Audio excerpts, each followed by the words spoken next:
বর্ষায় খাদ্যরসিক বাঙালির পা তালো করে থাকে থালার এক কোণে পড়ে থাকা আকর্ষণ ইলিশ মাছ। সর্ষে ইলিশে মাখানো ভাতে অল্প যদি পড়ে গন্ধরাজ, তাহলে তো কথাই নেই।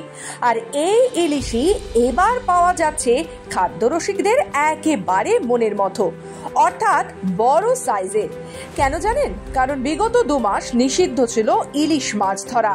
ফলস্বরূপ নিজের মতো মিষ্টি জলে খেলে বড় হয়েছে ইলিশ মাছ। আর ইলিশ সংরক্ষণে এবার তাই বিশেষ প্রচার চালাচ্ছে ভিডিও। বাঁচালে ছোট ইলিশ, তবেই মিলবে বড় ইলিশ। এই স্লোগানকেই মূল মন্ত্র করে মৎস্যজীবীদের নিয়ে প্রশিক্ষণ শিবির আয়োজন করা হয় নদিয়ায়। ইলিশ সংরক্ষণে সচেতনতা বাড়াতে নদিয়ার চাকদহে আয়োজিত হলো এই প্রশিক্ষণ শিবিরটি। আমাদের চাকদা ব্লক এবং রানাঘাট 1 নম্বর ব্লকের যারা মৎস্যজীবী আছেন তাদেরকে নিয়ে একটা প্রশিক্ষণ শিবির করা হয়েছে, যাতে ছোট ইলিশ মাছ তারা না ধরেন এবং ছোট ইলিশ মাছ তারা নদীতে সংরক্ষণ রাখেন। সেই জন্য একটা মিটিং বা ওয়ার্কশপ আমরা আজকে আয়োজন করলাম। মোটামুটিভাবে ভালো সাড়া পেয়েছি। এলাকার মানুষকে আমরা জানাতে পেরেছি, বোঝাতে পেরেছি যে ছোট ইলিশ মাছ কেন আমাদের ধরা উচিত নয় এবং এগুলো পরবর্তী প্রজন্ম যে জেনারেশন তৈরি করতে এদের কতটা অবদান আছে।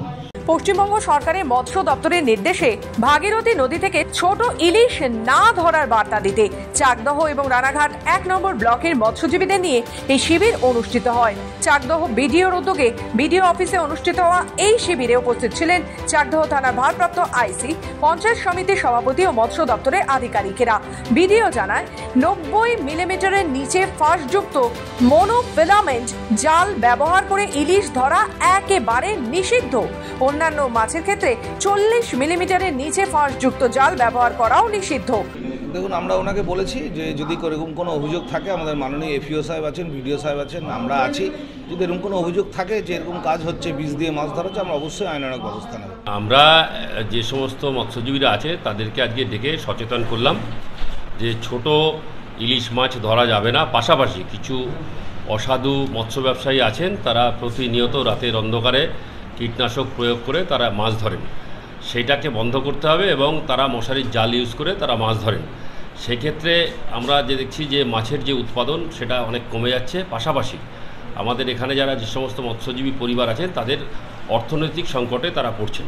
সেই জন্য আজকে সমস্ত মৎস্যজীবী সম্প্রদায়কে ডেকে চাকদা ব্লকের পক্ষ থেকে আমরা তাদেরকে সতর্ক করলাম এবং সরকারি যে নির্দেশ সেই নির্দেশটা তাদের কাছে বললাম এবং সবাইকে বললাম যদি যে সমস্ত অসাধু মৎস্যজীবী আছেন যারা অসাধু উপায় অবলম্বন করে তারা মাছ ধরেন তাদেরকে এই ব্যাপার থেকে বিরত রাখতে হবে।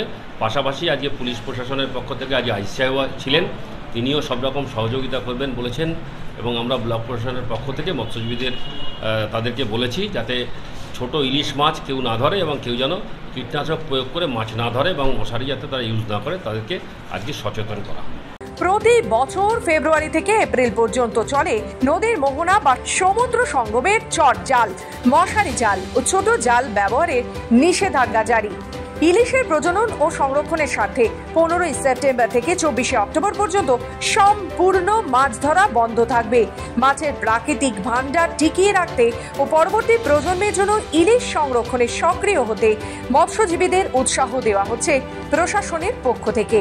আমি বলবো যে আজকে যে সভাটা সচেতনতা সভা করা হলো, এটা অত্যন্ত ভালো দিক। এটা যদি করে, এটা আরও আগে করলে আরও বেশি ভালো হতো। কারণ হচ্ছে মানুষ সচেতন আছে, সব জানে, অথচ জেনে বুঝেও অন্যায়গুলো করে। হ্যাঁ, তো সেই জায়গায় দাঁড়িয়ে আজকে যে ইলিশ মাছগুলো, শুধু ইলিশ মাছ বলে নয়, নদীতে এমনভাবে মাছ ধরা হচ্ছে যে প্রচুর ছোট ছোট মাছ এবং ডিমগুলোকে নষ্ট করে দেওয়া হচ্ছে। নদীতে বিষ তেল দেওয়া বিরাট একটা অন্যায়, অথচ মৎস্যজীবীরা, কিছু অসাধু মৎস্যজীবীরা করছে। নদীতে চট জাল দিয়ে মাছ ধরা, অর্থাৎ মশারি জাল দিয়ে মাছ ধরা, এগুলো অত্যন্ত অন্যায় কাজ, সেগুলো করছে।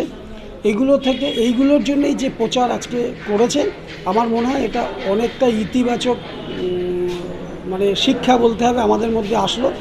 নদিয়া থেকে কোয়েলি দেবনাথের রিপোর্ট, খবর বাংলা।